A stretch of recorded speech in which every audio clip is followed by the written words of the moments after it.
ટ્રમ્પના હોર્મુઝ અંગેના 48 કલાકના અલ્ટિમેટમથી બજાર ભયભીત. નિફ્ટી 400 પોઈન્ટથી વધુ ઘટીને 22,700ની નીચે. બેન્કિંગ દિગ્ગજોએ સૌથી વધુ વધાર્યું દબાણ. બેંક નિફ્ટીમાં 1200 પોઈન્ટથી વધુનો ઘટાડો.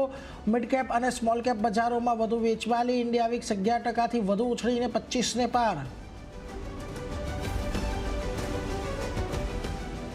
આજે મેટલ શેર્સમાં મોટો ઝટકો. ઇન્ડેક્સ 4% ઘટ્યો. કોપરના ભાવ ઘટવાને કારણે હિન્દુસ્તાન કોપરના શેરમાં લગભગ 6%નો ઘટાડો, જ્યારે વેદાંતા, નાલ્કો, ટાટા સ્ટીલ, હિન્ડાલ્કોમાં પણ વેચવાલી.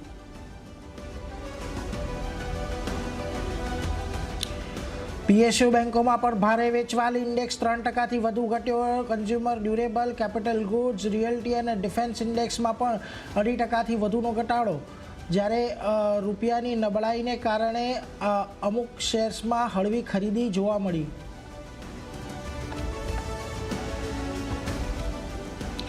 ડોલર સામે રૂપિયો રવા રેકોર્ડ નીચલા સ્તરે 93.71 પ્રતિ ડોલરની સામે 93.83 પ્રતિ ડોલર પર ખુલ્યો.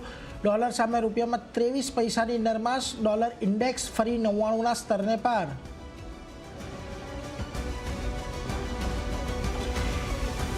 ઈરાન યુદ્ધ અને મોંઘવારીના ભયને કારણે સોના અને ચાંદીમાં ભારે વેચવાલી. એમસીએક્સ પર ચાંદી 6%ની લોઅર સર્કિટ પર પહોંચી. સાથે જ આજે ચાંદીના ભાવમાં પણ આવ્યો 14,000થી વધુનો ઘટાડો.